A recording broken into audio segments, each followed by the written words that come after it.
Hey Quattro Watches family, before the video starts, just want to apologize. Some of it is in landscape, some of it is portrait. I hope you stick with us.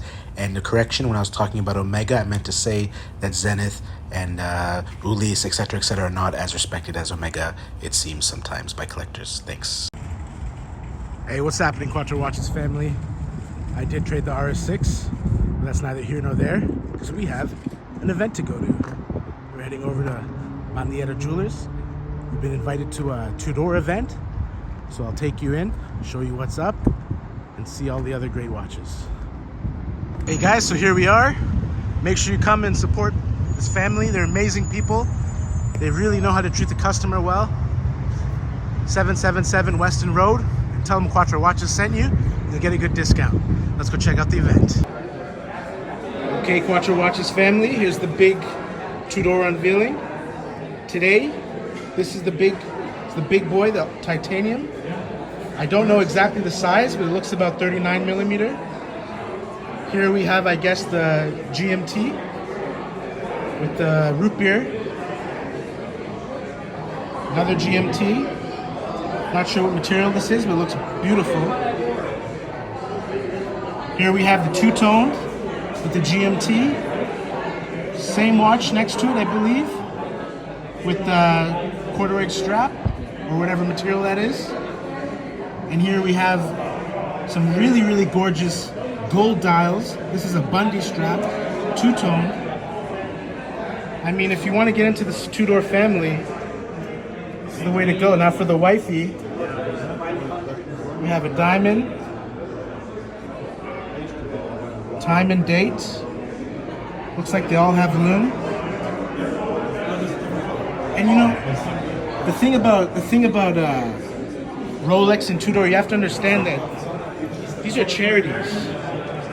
So you're always gonna do good in this world when you buy these brands. All right, so let's go section by section. Starting with the Seiko. These are great value watches. If you're starting into watches, you don't want to spend too much money. I mean, Tag, Seiko, Ulysse. Here we're in the showroom. So let's just make our way one by one. Parmigiani, Flautier. This is art. As far as I'm concerned, look at the guilloche dials. Seems to be like an open face. I am a sucker for the moon phase up there. But I really do believe that this is watchmaking art at its finest, and so discreet. Here we have the Bulgaris. You know, I really imagine that billionaires would actually wear stuff like this because they just know.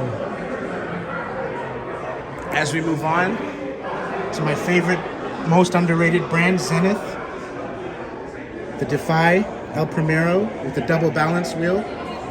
These have not got as much love, I guess, from collectors as they should have had. I haven't picked one up, but Zenith is really a hidden gem. You can really appreciate them. I believe this is the original, and I think it's based off Lupin, some anime.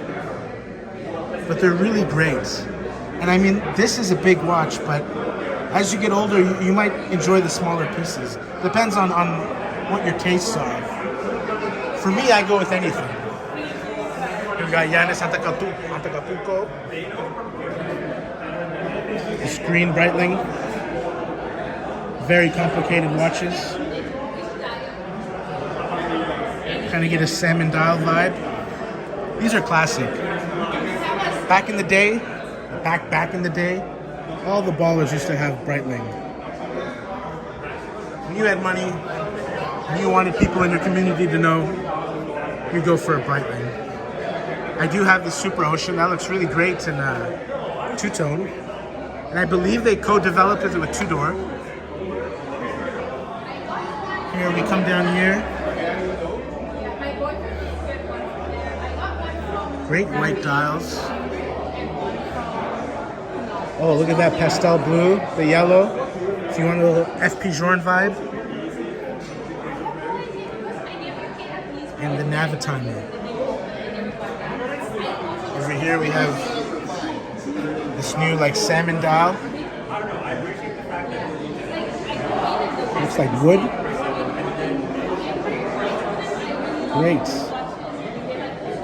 And here we have a minty green, which you know what I really, really like. Gorgeous. Here we have two more sport watches. Nice. Once again, you got a yellow Avenger if you want to get that FP Journe vibe going. And let's go over, if we can, to check out Grand Seiko. Grand Seiko? Meet the collectors. Give me a wave. Hey, tell me what you're telling me about Grand Seiko before. Tell the camera. Seiko lady right here. Yeah? Oh, this is the Grand Seiko representative? Grand Seiko lady right here. Any thoughts on Grand Seiko? I don't have Grand No.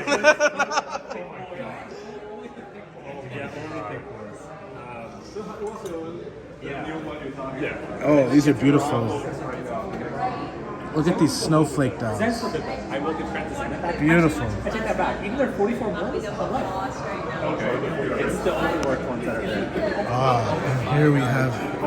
The 21s? Here we have the new. 100%. And that's 44. Looks like snow. I told John, I was like. Okay, guys, let's continue. Let's continue with the tour.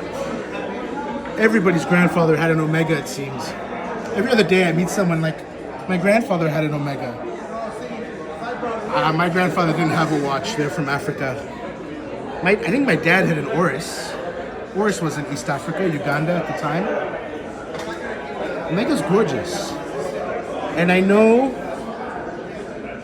they don't get the same respect, I would say, as Ulysse Nardin or Zenith or Parmigiani, because there's such a huge following. Wow, that kind of looks like a little aquanaut when you look at it quickly. And the chronograph, you know, I was telling my buddy the other day that the reason why I love Zenith over Omega is because Zenith is 1/10 of a second. Even though these are super gorgeous, actually. These are 1/8 of a second. So in actuality, not that you're ever going to do it, but if you're timing a race or 0 to 60, you'd probably want 1/10 of a second, not 1/8. That's my only gripe. I do like the wave dial. But as we make our way here, more Omegas. Wow, big lineup this is. I really know nothing about Omega, but they seem quite gorgeous. Look at this red chronograph, that's special. That's swag. Here we have the ladies. More elegant dress pieces. Like I was saying earlier, it's as you get older, as you mature, the size of the watch really doesn't matter that much. So let's check out what we got here. Oh, this seems to be a calendar. And this is the new Open X. Here's the reiteration of my blue Ulysse. But you know, they really let me down as a customer because they never stuck to their brand identity like Rolex does. My watch has waves in it, polished titanium, the most gorgeous hands. This just doesn't look proportionally correct to me at all. And I'm only saying, I'm not a hater, I'm just saying that as a person who has 3 Maxi Marine divers, Ulysse really let me down.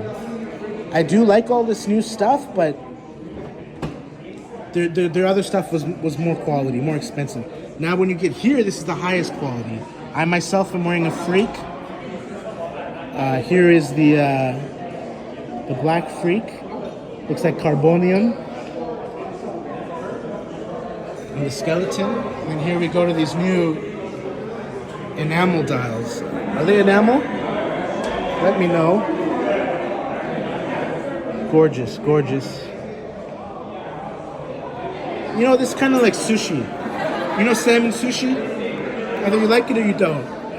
But when you do get into salmon sushi, it's just the greatest thing ever.